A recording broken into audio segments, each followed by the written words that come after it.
أعوذ بالله من الشيطان الرجيم. بسم الله الرحمن الرحيم. تنزل الملائكة والروح فيها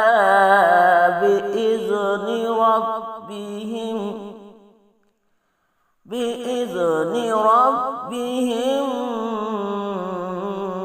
من كل أمر سلام.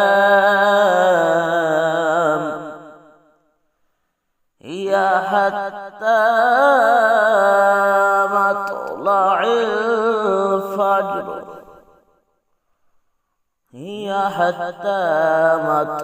الفجر. صدق الله العظيم.